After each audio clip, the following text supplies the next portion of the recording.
Assalamualaikum warahmatullahi wabarakatuh. Waalaikumsalam warahmatullahi wabarakatuh. Waalaikumsalam warahmatullahi wabarakatuh. Alhamdulillahirabbil alamin wassalatu wassalamu ala asrofil anbiya'i wal mursalin wa ala alihi wa ashabihi rasulillahi ajmain. Puji syukur marilah sama-sama kita ucapkan kehadirat Allah Subhanahu wa taala. Alhamdulillah pada siang Jumat ini kita bisa berjumpa secara virtual dalam kajian rutin kita bersama Umi Yumna. Salawat bersertakan salam, marilah sama-sama kita kirimkan kepada Nabi besar Muhammad Sallallahu Alaihi Wasallam. Allahumma sholli ala Muhammad wa ala ali Muhammad. Yang Ustazah hormati Umi Yumna yang sudah bergabung dengan kita pada siang hari ini, Zahmai, Kepala Sekolah SDIT Askia 3, serta bunda-bunda semua yang sudah bergabung pada siang hari ini. Marilah kita buka kajian rutin kita dengan membacakan ta'awudz. A'udzubillahi minasyaitonirrajim. Bismillahirrahmanirrahim. Untuk tausiah kita pada siang hari ini, kita persilahkan kepada Umi Yumna. Kepada Umi Yumna dipersilahkan.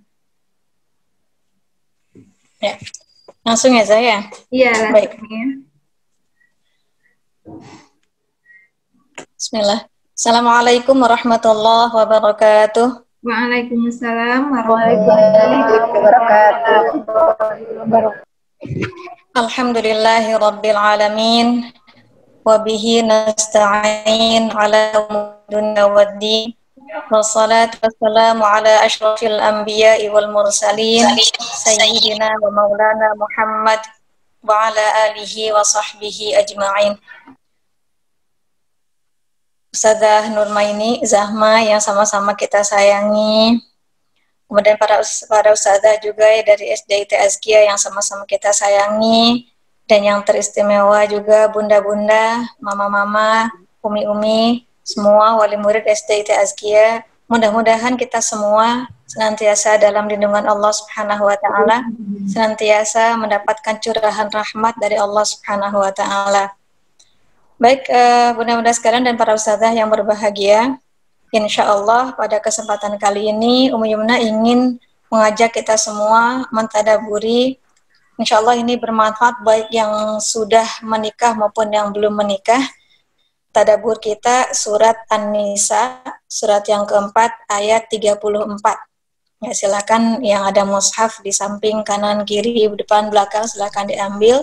Kita akan mengkaji surat An-Nisa ayat 34 itu meskipun mungkin tidak akan secara utuh, ya. Hanya terkait tentang bagaimana kewajiban sepasang suami istri kepada suami ataupun suami kepada istri, karena surat An-Nisa ayat 34 ini merupakan salah satu ayat yang bisa dijadikan pegangan dalam membangun rumah tangga, insya Allah menurut tuntunan Al-Quran. Baik, para ustazah dan juga bunda-bunda sekalian, Allah Subhanahu wa ta'ala berfirman dalam surat An-Nisa ayat 34, A'udzubillahi minasyaitonirrajim. Bismillahirrahmanirrahim. Ar-rijalu qawwamuna 'alan nisa bima faddalallahu ba'dahum 'ala ba'din wa bima anfaqu min amwalihim. Fas-salihatu qanitatun hafizatun lil ghaibi bima hafizallah. Wallati takhafuna nusyuzahunna fa'idhuhunna wahjuruhunna fil madaji'i wadribuhun. Fa in adha'nakum fala tabghu 'alaihinna sabila. Itu bunyi ayatnya secara utuh. Kita akan coba kaji terjemahan maknanya ya para saudara dan bunda sekalian. Allah Subhanahu wa ta'ala berfirman, ar-rijalu, kaum laki-laki. Kaum laki-laki secara umum bisa dimaknai sebenarnya kalau tidak dalam konteks suami istri pun gitu kan, secara umum laki-laki. Ya, baik statusnya sebagai suami atau kalau yang belum beristri maksud Umumnya, kalau dia belum beristri berarti dia sebagai anak. Atau misalkan dia sudah menjadi bapak, posisinya sebagai bapak. Kalau misalkan dia posisinya dalam keluarga itu menjadi abang atau menjadi adik, intinya dia seorang laki-laki. Apapun posisinya dalam rumah atau misalkan di lingkungan masyarakat sekitar.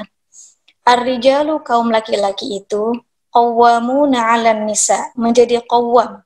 Makna qawwam ini para ulama banyak menafsirkan, tapi semuanya insya Allah maknanya positif. Ya, qawwam itu bisa bermakna pemimpin.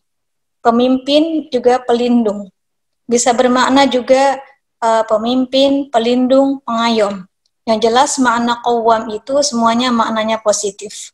Qawwam juga bisa bermakna katakanlah semacam tonggak yang bisa menjadi sandaran.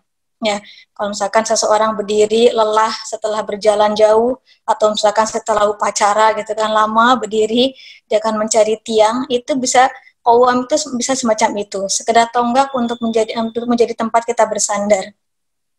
Yang jelas semua makna qawwam itu tidak ada yang bermakna negatif. Ya, tidak ada bermakna misalkan pemimpin pun bukan bermakna pemimpin yang menindas, bukan bermakna lantas sebagai pemimpin, lantas sebagai katakanlah penguasa yang kemudian bisa sewenang-wenang, tidak. Qawwam itu lebih kepada hal-hal yang maknanya positif. Kemudian qawwamuna 'alan nisa. Dia menjadi qawwam, menjadi pemimpin, menjadi pengarah, menjadi pengayom, menjadi pelindung. Untuk siapa? Untuk kaum perempuan. Ya. Status an-nisa di sini, kenapa Allah, walaupun memang banyak para ulama seperti tadi Yuna sampaikan di awal bahwa surat An-Nisa 34 ini menjadi salah satu pegangan, ayat yang menjadi pegangan untuk bekal atau katakanlah menjadi kita panduan dalam menjalani kehidupan rumah tangga. Tapi secara umum maknanya tidak hanya kepada suami istri saja. Kalau hanya kepada suami istri, tentu bunyi ayat Al-Qur'annya misalkan al-azwaj, para suami, qawwamuna menjadi qawwam ala zaujat, misalkan bagi istri-istrinya. Artinya memang secara umum laki-laki statusnya dia sebagai suami berarti kepada istrinya, seorang abang kepada adiknya, seorang ayah kepada istri juga anak-anaknya, atau seorang anak baik kepada orang tuanya ataupun kepada saudara-saudaranya yang perempuan. Yang jelas seperti itu. Apa yang menyebabkan Allah Subhanahu wa Ta'ala menjadikan kaum laki-laki itu sebagai qawwam bagi kaum perempuan? Ada dua disebutkan oleh Allah Subhanahu wa Ta'ala dalam ayat 34 surat An-Nisa tadi. Dua penyebab. Dan dua-dua penyebab ini subhanallah bukan suatu kelebihan yang katakanlah kemudian ketika posisi laki-laki menjadi pemimpin sudah otomatis artinya laki-laki tersebut derajatnya lebih mulia daripada perempuan, tidak. Ini lebih kepada peran, amanah, yang kalau misalkan bisa dijalankan dengan sebaik-baiknya, itu peluang pahala, peluang kebaikan buat mereka. Tapi menjamin status bahwa dia lebih mulia dari perempuan tentu tidak. Yang jelas Allah sebutkan apa yang menyebabkan laki-laki itu menjadi qawwam. Ya. Allah tidak katakan qawwam itu berarti derajatnya lebih tinggi, tidak. Sekali lagi ini hanya urusan peran, ya, berbagi peran, berbagi amanah. Mengenai derajat masing-masing di sisi Allah, laki-laki dan perempuan tergantung amalan masing-masing. Penyebabnya dua, kenapa laki-laki menjadi qawwam bagi kaum perempuan. Satu, bima faddalallahu ba'dahum ala ba'd. Ada karunia khusus. Ada memang Allah unggulkan, Allah berikan kelebihan bagi kaum laki-laki dibanding kaum perempuan. Ada hal-hal yang tidak dimiliki kaum perempuan, sehingga dengan itulah laki-laki kemudian Allah amanahkan menjadi qawwam buat kaum perempuan. Contoh dari sisi kekuatan fisik ya para ustazah dan bunda sekalian. Kaum laki-laki biasanya fisiknya lebih kuat, ya, lebih kuat sehingga bisa misalkan mereka hal-hal yang memang biasa dikerjakan kaum laki-laki secara fisik, pekerjaan-pekerjaan fisik itu lebih banyak memang lebih sesuai dikerjakan oleh kaum laki-laki. Mengangkat barang yang berat-berat misalkan seperti itu kan, atau manjat pohon misal seperti itu, dan pekerjaan-pekerjaan fisik yang lainnya lah kira-kira. Secara fisik mereka biasanya lebih kuat. Nah, itu yang pertama. Kemudian mungkin secara kelebihan dari sisi laki-laki itu, misalkan ini salah satu kelebihan gitu kan. Tapi di satu sisi juga kelebihan yang lain buat perempuan, tentu kita bahas. Cuma ini sisi yang kita ambil dari laki-laki dulu. Ketika Allah berikan kemampuan laki-laki itu misalkan lebih rasionalitasnya lebih dibandingkan kaum perempuan. Ya. Nah, ini akan menjadi pengimbang gitu kan bagi kaum perempuan yang Allah berikan gitu kan sifat rasanya itu lebih dibanding kaum laki-laki. Karena memang Allah sudah mempersiapkan kaum perempuan ini untuk menjadi ibu. Ya, sehingga rasanya itulah yang lebih dominan dibanding rasionya. Ya, kalau laki-laki banyak rasanya, mereka susah kan nanti bekerja dan bergerak di luar rumah itu susah.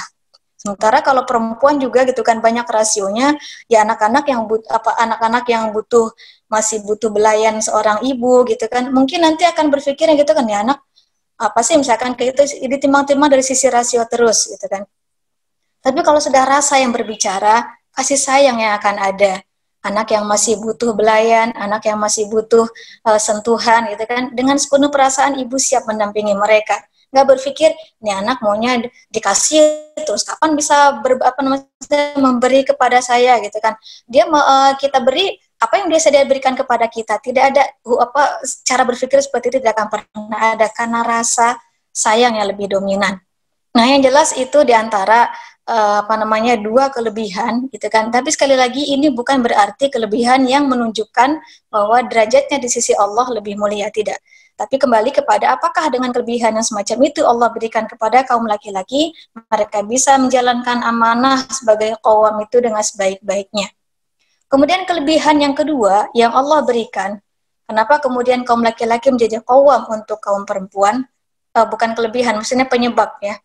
Wabima anfaqu min amwalihim. Kaum laki-laki itu diberi amanah, diberi peran, diberi tugas untuk menafkahi kaum perempuan. Dengan kelebihan fisik yang dia miliki, laki-laki itu lebih bebas bergerak di luar rumah dibanding perempuan gitu kan. Yang bisa jadi ketika bergerak keluar rumah sering dengan dominan perasaannya ragu gitu kan, ada ketakutan, ada banyak kekhawatirannya. Sementara laki-laki dengan dominan rasionya, ya dia akan lebih berpikir secara logik gitu kan dibanding hanya bermain perasaan saja. Nah, mereka diberi tugas dan diberi amanah untuk menafkahi kaum perempuan. Apakah perempuan itu statusnya sebagai istri atau misalkan sebagai anak, sebagai saudari, ya baik adik ataupun misalkan kakaknya, jika memang tidak ada lagi di rumah itu yang bisa menanggung nafkah selain dia. Kemudian kepada ibunya pun, ketika misalkan ibunya sudah cukup senja usianya dan tidak ada lagi yang menanggung nafkah ibunya tersebut kecuali dia sebagai anak laki-lakinya. Dua sebab inilah yang membuat laki-laki itu menjadi qawam atas perempuan.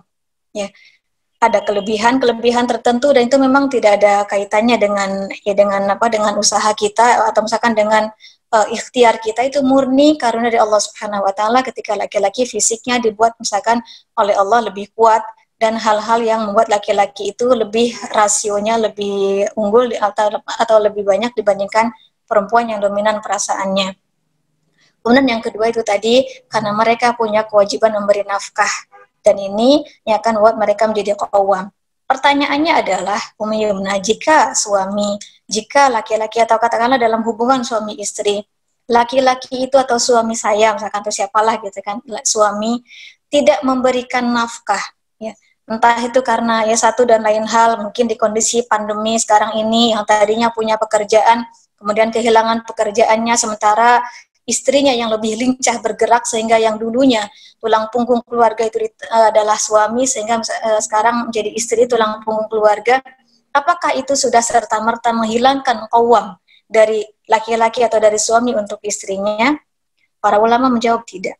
Karena poin pertama yang Allah jelaskan laki-laki menjadi qawam untuk perempuan itu adalah bima faddalallahu ba'dahum ala ba'd.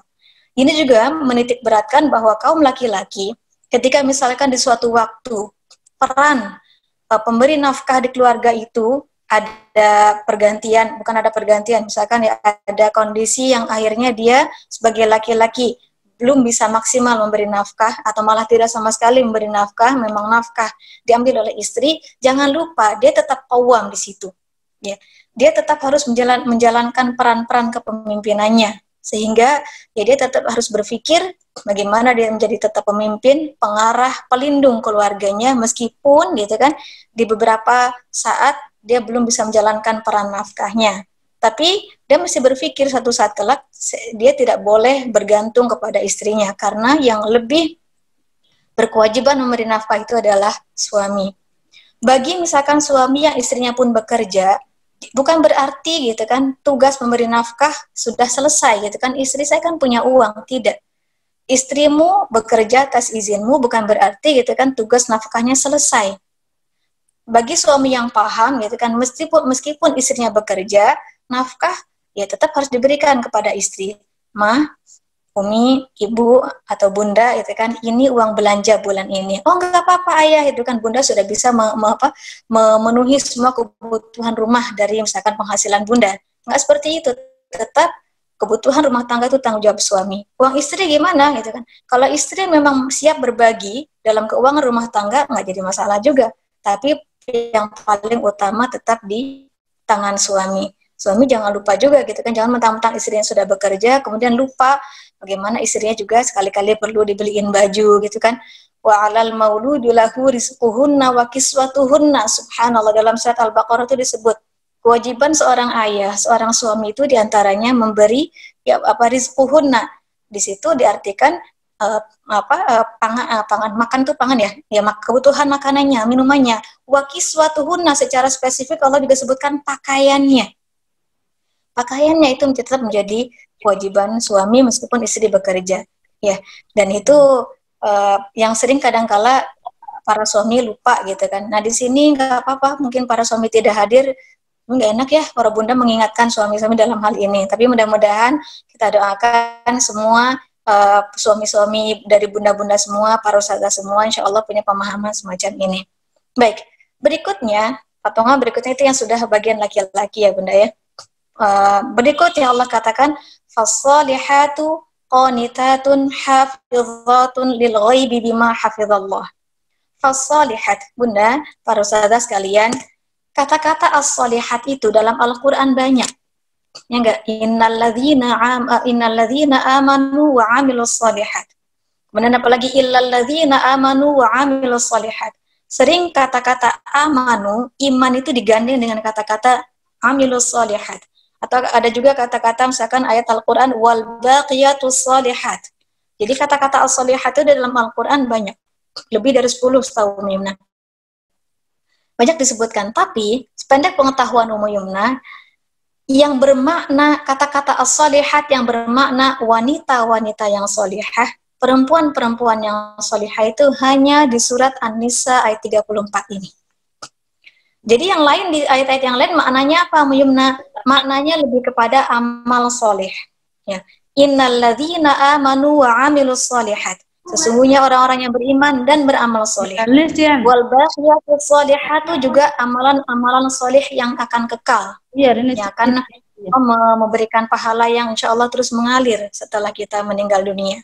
Tapi as-shalihat yang maknanya memang perempuan-perempuan soleh hanya ada di surat An-Nisa ayat 34 ini. Dalam ayat 34 surat An-Nisa ini Allah langsung yang memberi definisi siapa sebenarnya perempuan yang solehah itu. Nggak perlu kita mencari definisi-definisi yang lain para ustazah sekalian, para bunda semua tentang perempuan solehah itu sebenarnya seperti apa. Nggak perlu nyari pendapat ulama mana gitu kan, pendapat ustadz mana, pendapat cendekiawan mana, tokoh mana, nggak perlu. Langsung Allah yang memberikan definisi terbaik tentang siapa sebenarnya perempuan yang solehah itu. Wanita yang solehah, istri yang solehah, Allah katakan punya 2 karakter, punya 2 sifat. Yang pertama, qanitatun. Dan yang kedua, hafizatun lil ghaibi bima hafizallah. Apa arti qanitat? Qanitat itu artinya taat. Ya. Taat dan patuh. Tunduk, taat, patuh, lebih kurang seperti itu maknanya. Taat kepada siapa, Yumna? Ya. Dalam bahasa Arab, kata-kata qanitat ini tidak ada maf'ul bihnya.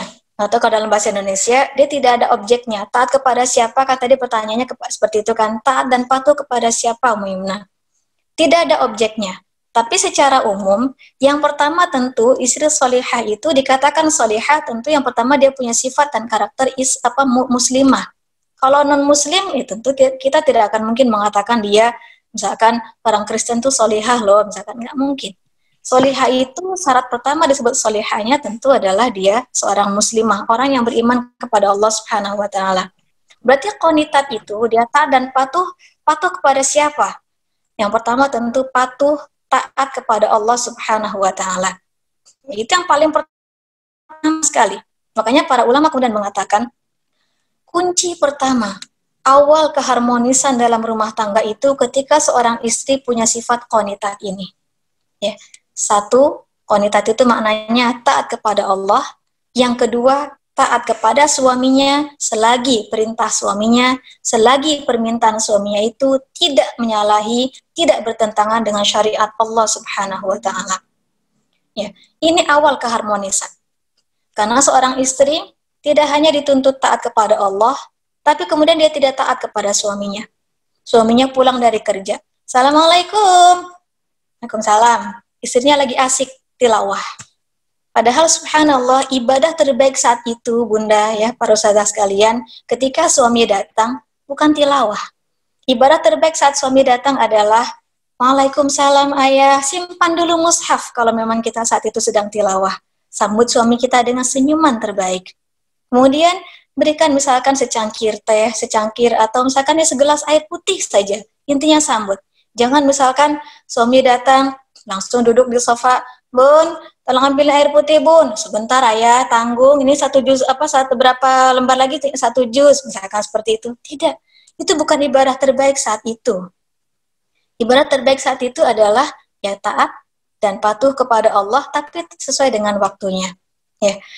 Sekali lagi, taat kepada suami ini selagi tidak menyalahi syariat Allah Subhanahu wa taala. Contoh gitu kan, seorang suami yang yang dia meminta kepada istrinya ketika azan sudah berkumandang. Contoh itu kan azan sudah berkumandang, Allahu Akbar, Allahu Akbar.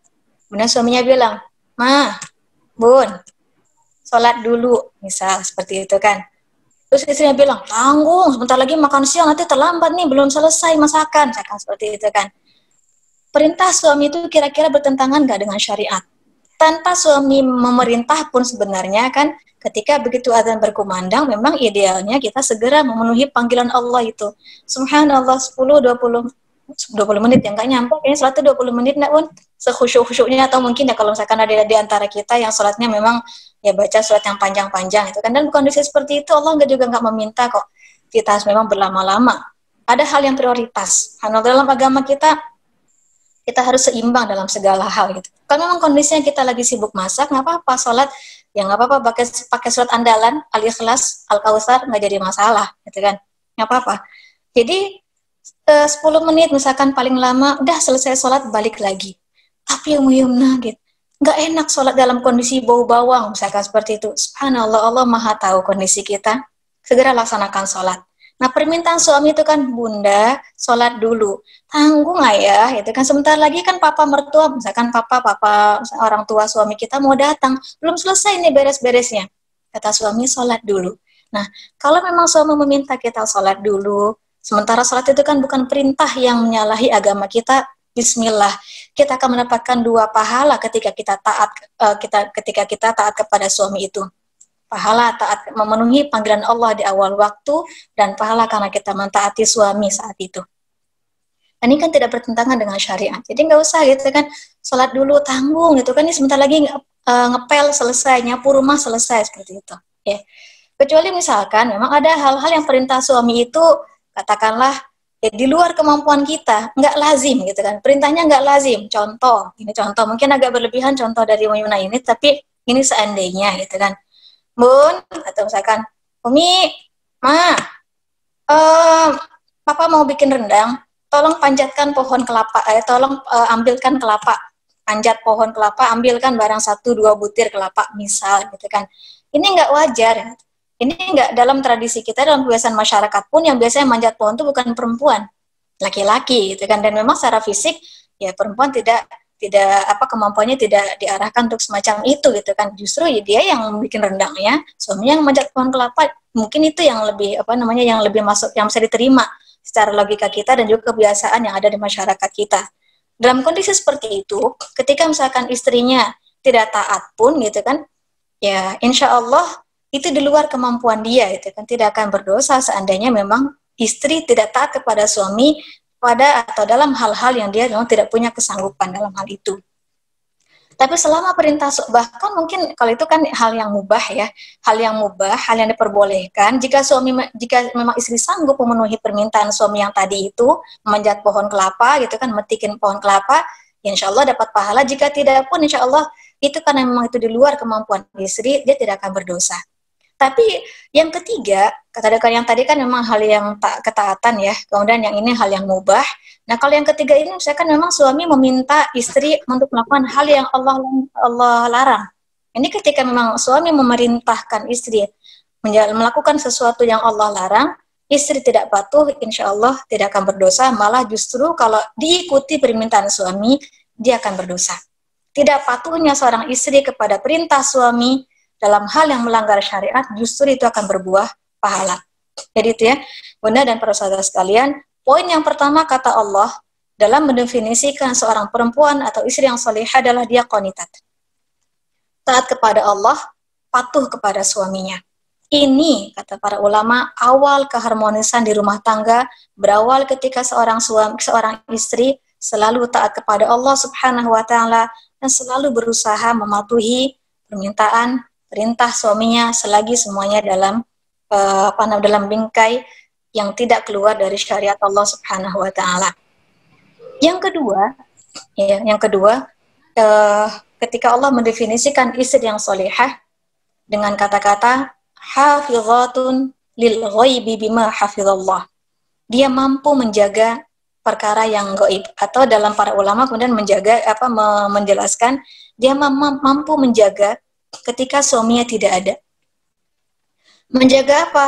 Yang pertama, dia mampu menjaga kehormatan dirinya. Yang kedua, dia mampu menjaga kehormatan suaminya. Yang ketiga, dia mampu menjaga harta benda yang diamanahkan suami kepadanya.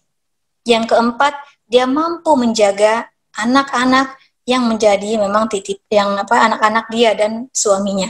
Atau misalkan kalau memang sempat suaminya sebelum menikah dengan dia punya anak dari istri yang sebelumnya gitu kan, atau istri yang lain, dan suaminya kemudian menitipkan anaknya kepada kita, apapun yang diamanahkan suami kepada istri tersebut dijaga dengan sebaik-baiknya.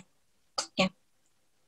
Menjaga kehormatan diri ketika suami tidak ada.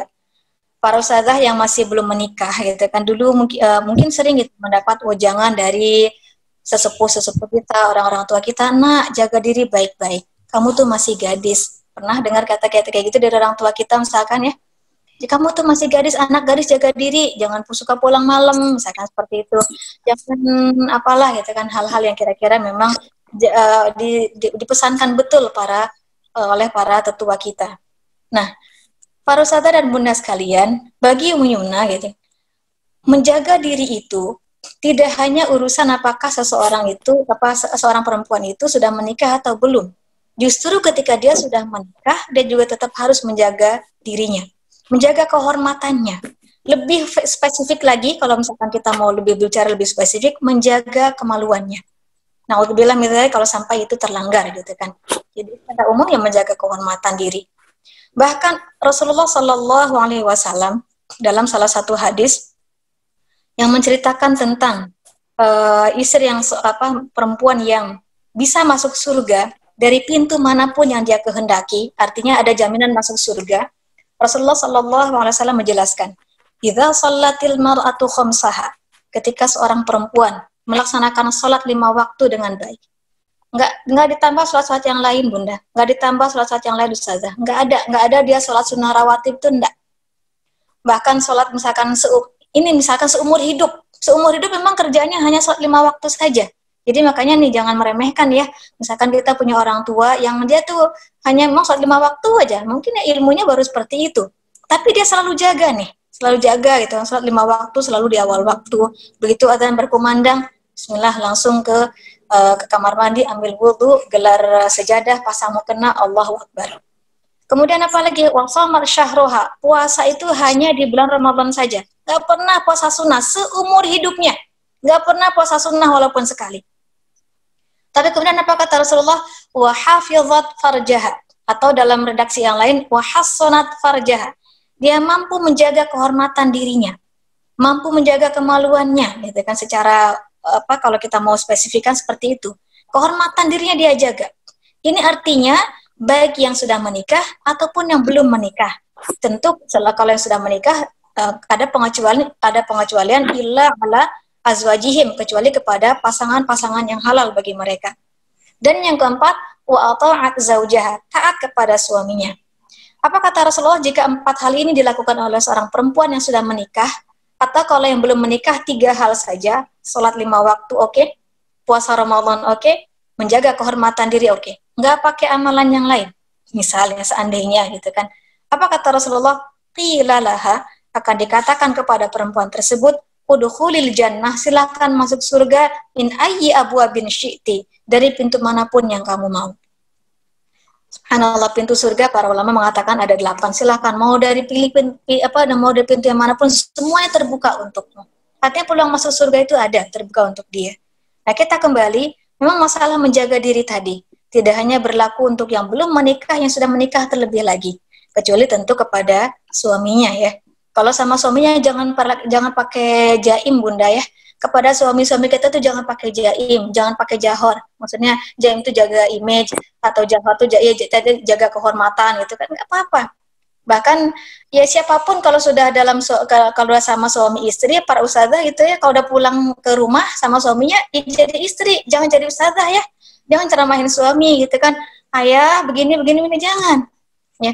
Istri-istri yang bekerja di luar rumah, misalkan jadi manajer, jadi direktur di perusahaan, pulang ke rumah jangan jadi direktur, jangan jadi manajer, pulang ke rumah jadi istri bagi suaminya. Silakan canda-candaan, mesra-mesraan gitu kan. Jangan jaim, jangan jawi. Ya, jawi itu bahasa bahasa Minang ini ya, sepi ya. Jawi itu jaga wibawa gitu kan. Udah jadi istri. Karena memang illa ala azwajihim, Allah memberikan pengecualian. Yang pertama ya, jaga kehormatan diri ketika suami tidak ada. Yang kedua, jaga kehormatan suami.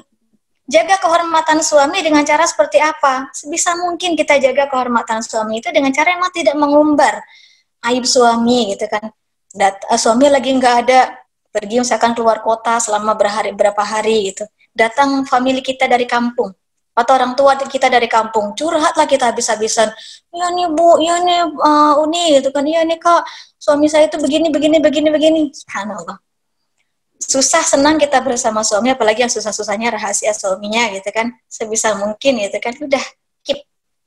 Selesaikan kalau ada masalah, selagi memang kira-kira bisa diselesaikan, keep. Jangan pernah merusak kehormatan suami dengan cara mengumbar rahasia suami gitu kan. Mengumbar atau katakanlah membocorkan rahasia suami satu pelit, sebulan tuh cuma gini, misalkan kayak gitulah. Nggak perlu menjelek-jelekkan suami. Jangan sampai respek suami hilang kepada istri gara-gara istri murah gitu kan, murah mengobrol rahasia rumah tangga keluar rumah, apalagi yang terkait meruah suami gitu ya, kehormatan suami seperti itu.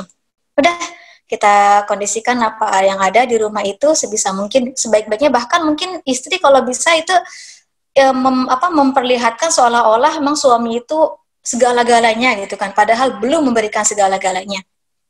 Kenapa? Bunda sekalian, salah satu cara untuk mendapatkan respek suami bagi seorang istri itu memang kita menjaga kehormatan suami itu. Kalau suami sudah respek kepada istri, Bunda dan Ustazah sekalian, ini suatu karunia yang besar untuk istri. Kok respek? Maksudnya tipe seorang suami yang bisa menghormati istri, itu salah satu karunia buat istri. Kok menghormati, Ummu Yumna, bukan menyayangi, bukan mencintai.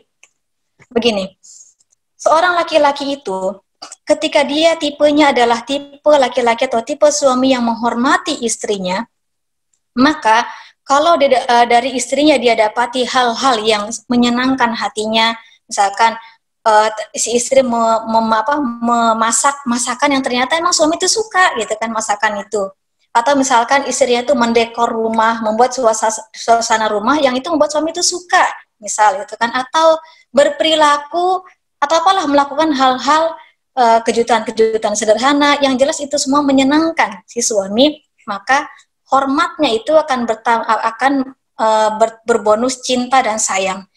Kalau misalkan sudah ada rasa cinta dan sayang sebelumnya, bertambahlah cinta dan sayang itu di hati suami. Tapi seandainya misalkan istrinya melakukan hal-hal yang suami kurang suka, ya masak selalu gosong gitu kan, atau selalu keasinan, atau apapun lah gitu kan yang memang kurang menyenangkan, maka kalau seorang istri dikaruniai tipe suami yang menghormati istri, dia tidak akan selalu menjaga istrinya. Dia juga akan selalu menghargai apapun yang dilakukan oleh istrinya. Mungkin pernah Bunda Ustazah mendapatkan broadcast cerita tentang banyak versinya sih ya, karena mungkin ya orang banyak mengedit-edit gitu kan. Ada yang versi tempe gosong, pernah dapat cerita? Ada yang versi telur ceplok gosong, ada yang versi roti gosong, macam-macam tuh. Tipe suami yang ketika pulang kerja diberi masakan itu istrinya masak tempe kegosongan gitu kan, kemudian hal-hal macam itu, tapi ternyata suami tetap respect sampai anaknya bingung gitu kan, benar nggak sih ayah suka sama tempe gosong? Enggak, ya nggak ada yang suka sama tempe gosong, nggak ada, cuma dia menghargai apapun usaha yang dilakukan oleh istrinya. Dan salah satu cara agar suami tetap respect, tetap menghormati istrinya, jadilah istri yang selalu menjaga kehormatan suami. Insya Allah, Allah juga akan beri ke kita suami yang bisa menjaga kehormatan istri. Selalu menghormati istri, ya. Bukan selalu mencintai ya, tapi memang selalu menghormati gitu kan, menghormati istrinya. Kalau cinta tuh kalau terus-terusan juga nggak indah, Ustazah, ya, para bunda sekalian, nggak. Cinta tuh memang harus ada ya, mungkin naik turunnya gitu kan. Kalau terus-terusan itu nggak bagus juga untuk kesehatan jiwa kita gitu kan. Ada kalanya sesekali gitu kan berbunga-bunga sekali gitu kan. Kemudian suatu waktu sebel sama pasangan itu nggak apa-apa. Kenapa? Karena ketika sebel itu kemudian ada momen lagi jatuh cinta itu indah sekali ya, jatuh cinta ya, nggak bagus juga kata orang jatuh cinta tuh yang namanya jatuh tuh nggak enak gitu, walaupun jatuh cinta. Memang kita maunya bangun cinta gitu kan. Artinya tetap aja, maksudnya cinta kalau terus-terusan itu nggak bagus juga. Tapi hormat, rasa respect itu yang harus selalu ada. Nah, salah satu caranya adalah jaga kehormatan suami. Insya Allah mudah-mudahan Allah juga mengkaruniakan kita suami yang bisa menghormati, menghargai istri. Menjaga kehormatan diri, jaga kehormatan suami, jaga harta benda suami. Jangan mentang-mentang suaminya lagi nggak ada gitu kan. Ada diamanahi suami pergi 2 minggu keluar kota, punya ayam kesayangan dijual misalkan kayak gitu, punya kucing kesayangan nyebelin gitu kan misalkan kayak gitu, dijual. Kalau suaminya punya suami kita tipenya itu suka memelihara hewan kesayangan, apakah itu kucing gitu kan, apakah itu burung, apakah itu ayam, apakah itu kambing misal gitu kan, ya kita juga jaga hal-hal yang memang diamanahkan suami atau disukai suami itu. Ketika suami nggak ada, suami mengamanahkan rumah, suami pergi, jangan dijual rumahnya ya Bunda ya, itu jangan jual rumah. Kenapa gitu kan? Iya, karena ada promo rumah baru lagi di sana gitu, lebih murah gitu kan, dan lebih luas rumahnya. Nggak boleh langsung main seperti itu saja tanpa izin suami.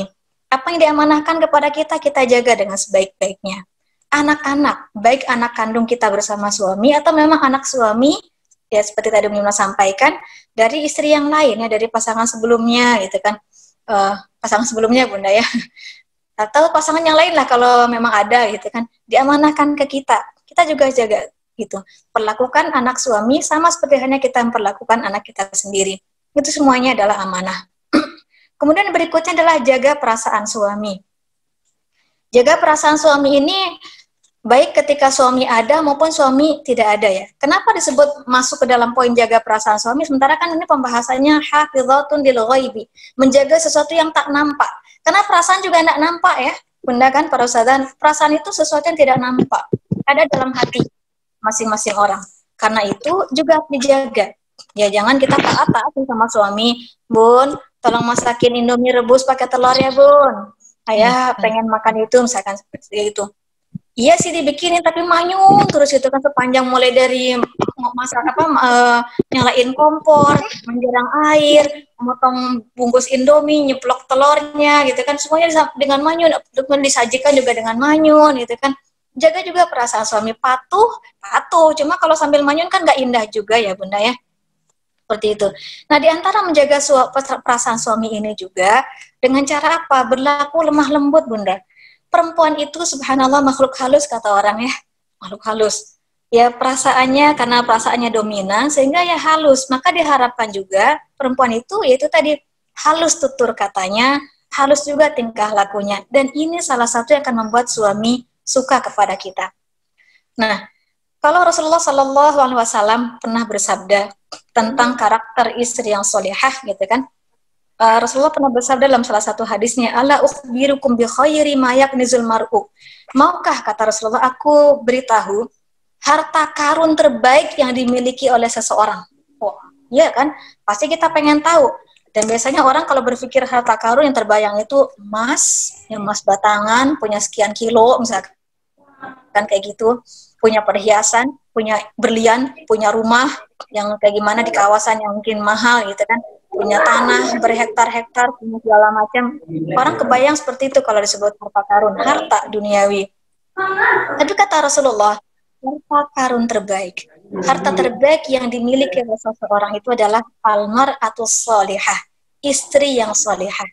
Bunda subhanallah dalam surat Ar-Rum ayat 21 ketika Allah mengatakan antara tanda-tanda kekuasaan Allah itu Allah menciptakan pasangan ya, menciptakan pasangan kita itu dari diri kita sendiri itu diantara yang pertama adalah litaskunu ilaiha, menciptakan sakinah ya. Jadi subhanallah seorang suami yang merasakan sakinah dari istrinya itu adalah sesuatu yang luar biasa. Harta dia miliki sebanyak apapun, kalau dia tidak dikaruniai istri yang solehah, belum merasakan kebahagiaan yang sempurna dalam hidupnya. Enggak. Harta banyak tapi istrinya Masya Allah gitu kan, selalu menyakiti, tapi punya istri yang jutek, punya istri yang dia belum punya surga dunia, apalagi nanti surga akhiratnya gitu kan, belum. Tapi kalau sudah dikaruniakan istri yang solehah, meskipun mungkin hidupnya ya sederhana, itu kata Rasulullah, dia sudah memiliki harta karun yang terbaik. Nah, istri yang solehah ini apa kata Rasulullah? Kalau tadi kan di surat An-Nisa 34 itu 2 ya. 1 qanitat, 2 hafizat. Tadi hafizat itu bukan berarti hafal Quran Bunda, tapi memang menjaga. Menjaga tadi kita banyak poin-poinnya sudah kita jelaskan. Nah, ditambahkan sama Rasulullah, tapi ini juga masuk sebenarnya dalam kategori menjaga perasaan. Bagaimana menjaga perasaan ini, menjaga perasaan suami, diantaranya kan tadi kan bertutur kata yang baik, bertingkah laku yang baik. Nah, kalau Rasulullah menjelaskannya dengan almar'atus sholihah itu idza nazarta ilaiha sarratka. Kalau kamu memandang dia, kalau kamu melihat dia, hatimu senang, ya, hatimu sejuk, hatimu tenang. Intinya kalau dipandang itu menyenangkan. Bikin senang gitu kan. Kalau bertemu itu subhanallah dirindukan. Pertemuan dengan istri yang solehah itu dirindukan. Subhanallah. Apakah harus kategori cantik Ummu Yumna? Ummu Yumna bilang semua perempuan cantik. Gak ada yang ganteng, ya enggak? Jadi memang perempuan itu semuanya cantik. Tapi maksudnya apakah memang harus cantik seperti cantik secara umum orang memandang kalau dia tuh perempuan tuh cantik atau tidak, itu kan tidak harus karena cantik itu relatif. Tapi Rasulullah mengatakan sarrathu, menyenangkan. Nah, menyenangkan ya kalau memang aslinya sudah cantik, tapi lebih kepada mungkin hal-hal yang bikin senang. Jadi kalau cantik tapi tidak menyenangkan, contohnya gitu kan, diantara yang bisa bikin senang itu apa? Murah senyum, Bunda Ustazah. Senyum, ya. Tidak ada orang yang gak suka sama orang tersenyum. Kita bertemu seseorang, gak kenal sama orang itu, tapi kalau dia senyum ke kita senang, ya enggak? Ada orang yang sebel ketika dikasih senyum. Ada Ummu Yumna gitu kan, kenapa senyumnya senyum ada maunya gitu kan, misalkan kayak begitu. Tapi secara umum meskipun orang tuh senyumnya kita tuh ada maunya, ya kita suka gitu kan, kita suka dikasih senyum, ya enggak? Jangan dibanding misalkan udah tahu ada maunya tapi jutek gitu kan, itu lebih menyebalkan sekali, ya enggak? Tapi secara umum orang suka sama senyum. Jadi paling tidak gitu kan Bunda dan para sahabat sekalian, kategori sholihah yang bisa menyenangkan itu adalah yaitu tadi murah senyum. Jangan pelit-pelit ya dalam senyum ini, apalagi sama suami.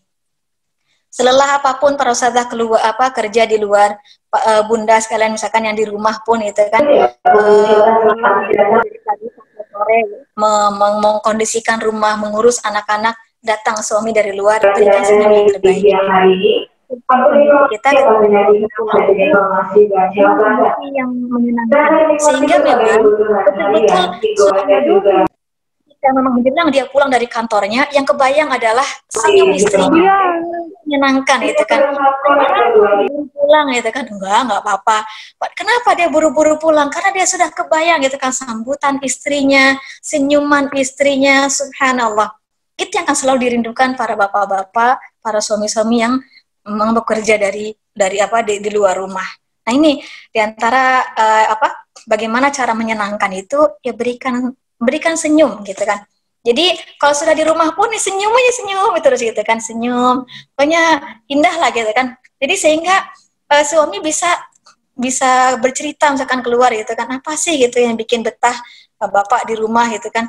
Ya betah aja gitu kan, soalnya saya tuh suka ngelihat senyum istri saya itu, selama di rumah tuh senyum terus gitu kan, nggak pernah ada apa-apa, nggak pernah misalkan cemberut, walaupun ya mungkin ada masalah, tapi itu tadi diusahakan selalu berusaha untuk memberikan penampilan yang terbaik, minimal itu kan dengan senyum, walaupun bau bawang Bu Yumna, karena kan saya baru selesai masak saat itu, nggak peduli.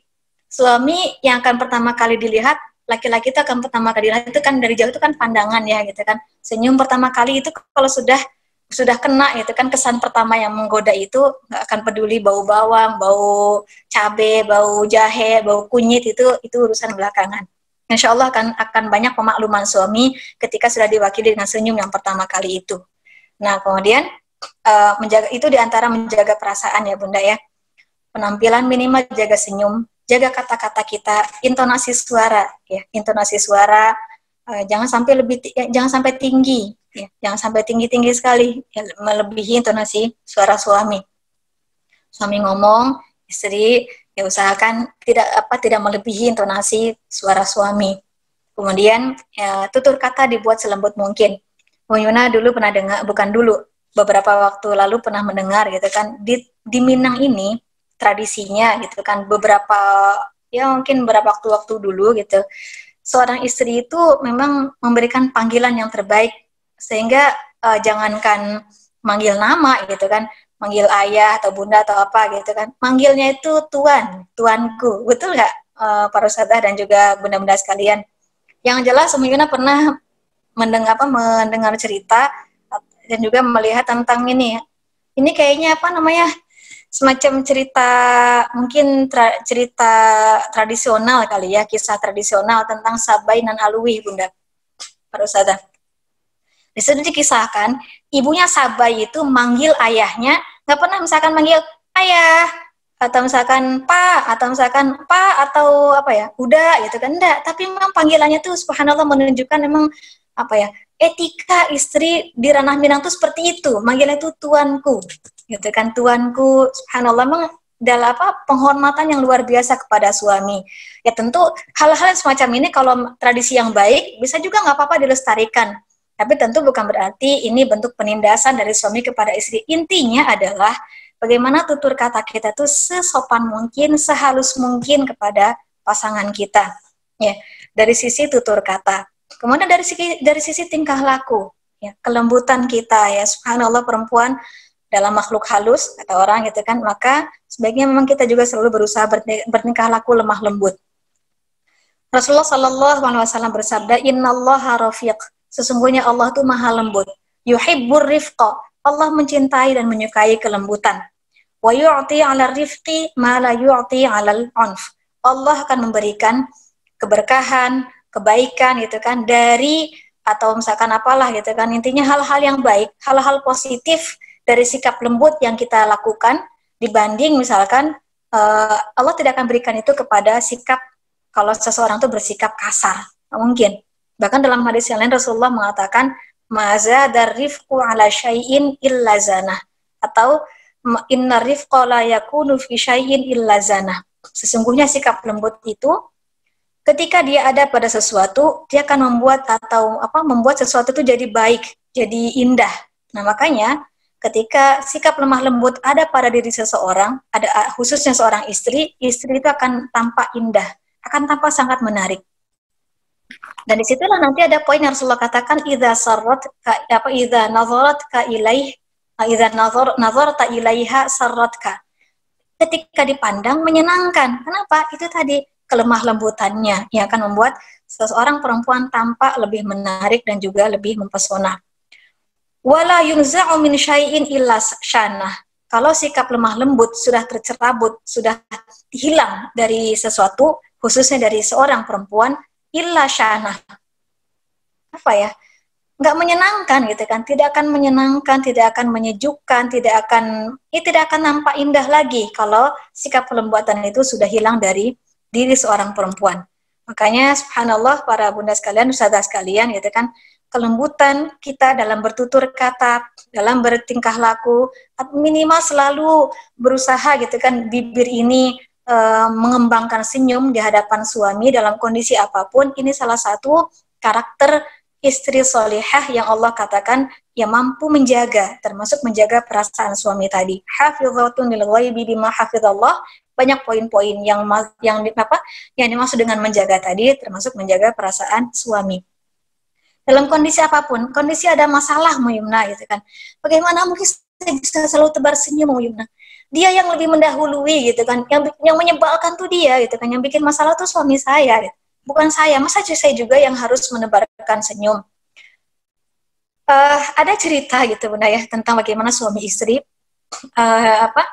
yang memang ketika ada masalah itu sanggup diam-diaman sampai 2 minggu, subhanallah. Diam-diaman gitu kan selama 2 minggu. Ketika ditanya, ya karena hati masih belum ini gitu kan, daripada nanti salah ngomong, daripada nanti salah kayak gimana, salah berucap, mendingan kita sama-sama saling diam. Suaminya mendiamkan, istrinya pun mendiamkan, sama-sama saling diam, nggak kebayang gitu kan, selama 2 minggu tidak ada komunikasi. Nah, benar sekalian dan para ustazah yang dirahmati Allah Subhanahu Wa Taala, dan kondisi ketika ada masalah, tentu kalau yang ideal ya, yang ideal sekali, yang ideal gitu kan, subhanallah, ini adalah hadis Rasulullah SAW tentang perempuan yang dirindukan surga. Ala ukhbirukum min nisaikum binisaikum min ahli jannah. Maukah, kata Rasulullah, aku kabarkan kepada kalian, aku beritahu kepada kalian tentang perempuan-perempuan yang dirindukan surga. Rasulullah dalam hadis ini ya menyebutkan 3 kategori. Yang pertama al-wadud, perempuan-perempuan yang penyayang. Istri-istri yang penyayang ini ada kaitannya sama tadi ya, perempuan-perempuan yang lembut. Nggak mungkin penyayang kalau dia nggak mungkin dikatakan penyayang kalau sikapnya nggak lemah lembut, tutur katanya nggak lemah lembut, nggak mungkin. Perempuan yang penyayang. Yang kemudian yang kedua al-walud, siap ya punya anak banyak ya. Jangan sampai misalkan suaminya semangat punya anak banyak, istrinya yang hamil aku, yang melahirkan aku, abang tuh nggak tahu gimana lelah dan letihnya hamil, gimana sakitnya melahirkan, cukup 1 misalkan kayak begitu. Sementara suaminya pengen punya anak banyak karena dia suka sama anak-anak, dia nggak mau punya anak banyak. Sementara nggak juga mengizinkan suaminya menikah lagi.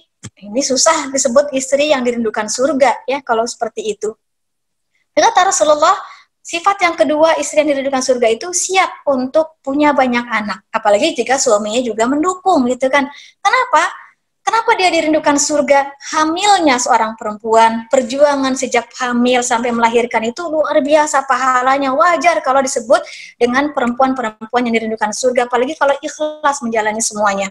Pahalanya luar biasa. Kemudian apalagi kalau dia mampu mendidik anak-anaknya dengan baik, menjadi anak-anak yang solih dan solihah, itu juga luar biasa pahalanya.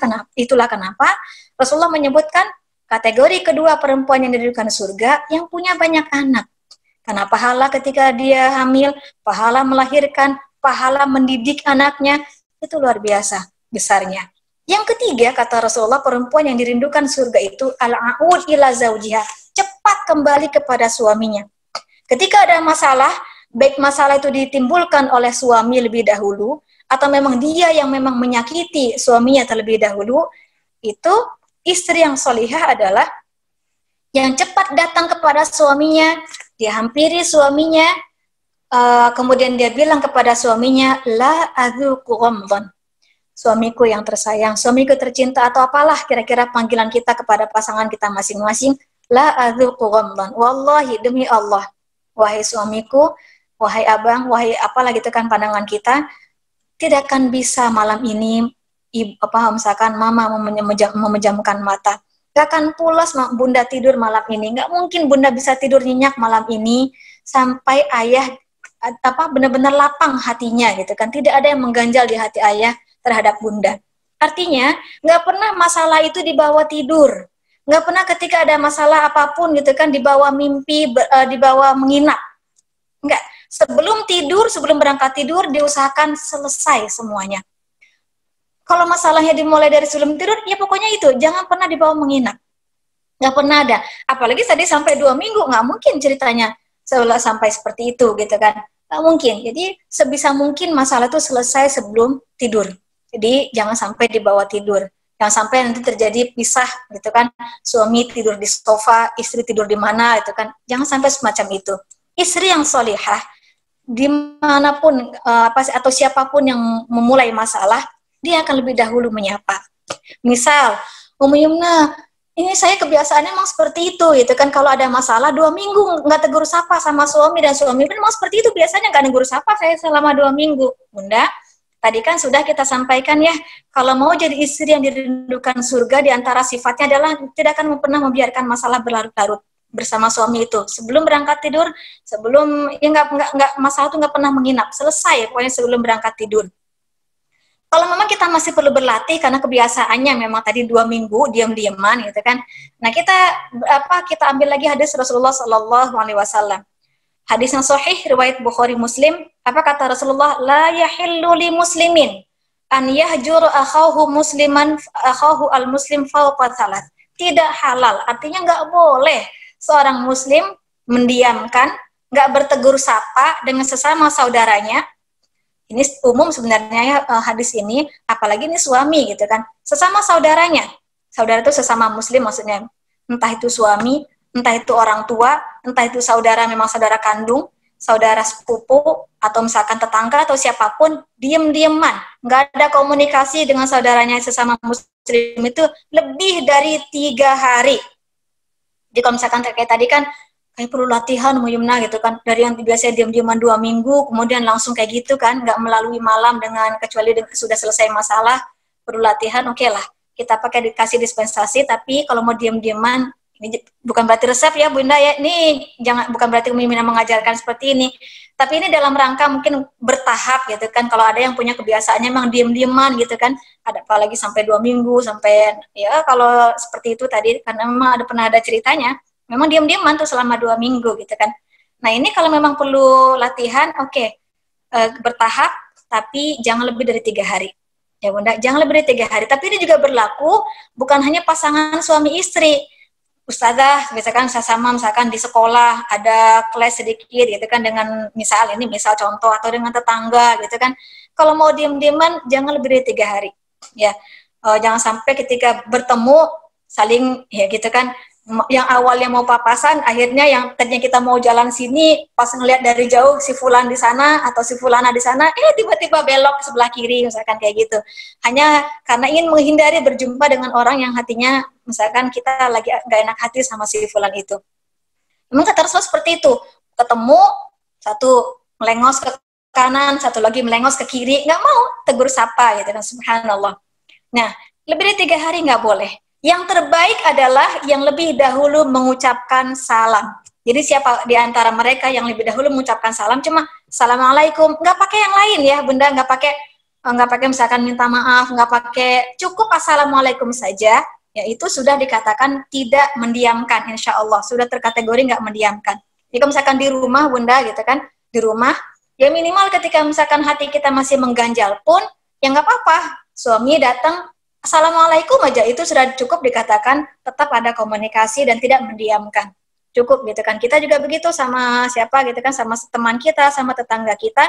Mungkin kalau cair, ngobrol cair, belum, tapi minimal tetap ucapkan salam.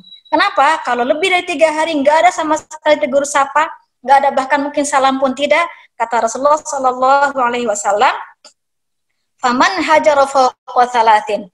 Mendiamkan saudara, nggak ada komunikasi sama saudara kita sesama muslim lebih dari 3 hari. Hari yang keempat misalkan dia meninggal dunia, dakhalan nar. Kata Rasulullah, dia pasti akan mencicipi neraka dulu.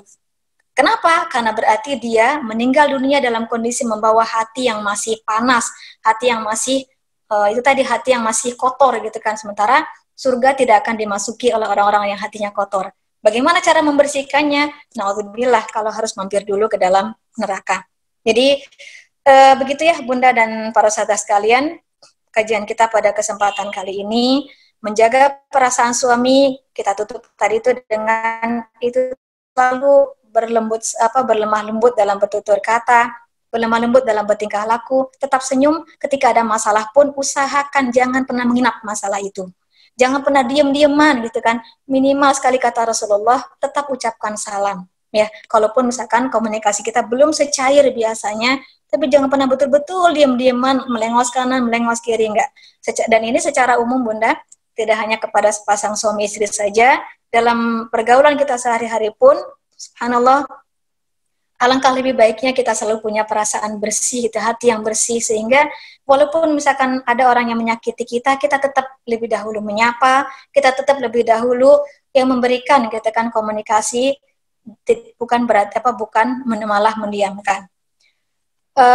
Begitu para sahabat dan para bunda sekalian, insya Allah untuk kajian kita surat An-Nisa 34 tentang secara umum ya, berbicara tentang pedoman untuk rumah tangga kita, bagaimana suami, tapi untuk suami ini Umi Munah hanya menyampaikan sepintas saja, karena di sini nampaknya tidak ada bapak-bapak, tapi lebih kepada bagaimana Allah mendefinisikan langsung siapa sebenarnya istri solihah tersebut.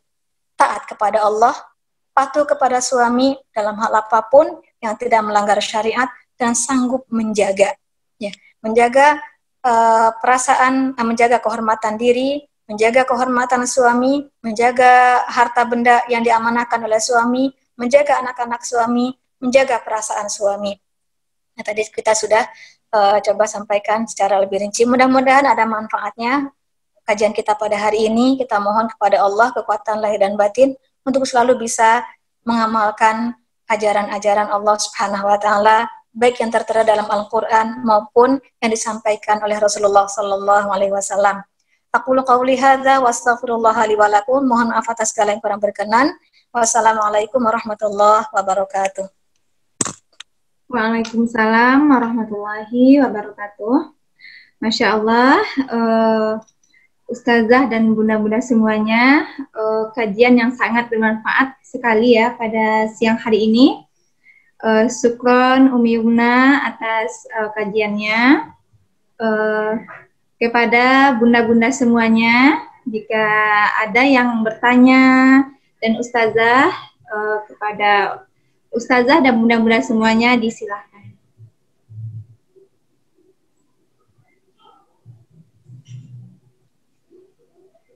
Bagaimana Ustazah dan bunda-bunda, ada yang ditanyakan?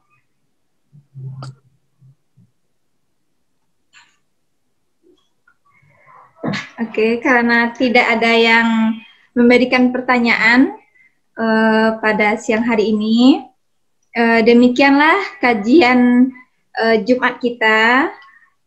Insya Allah sangat bermanfaat sekali. Mudah-mudahan kita semuanya termasuk wanita solehah yang terdapat di dalam surat An-Nisa ayat 34 tadi.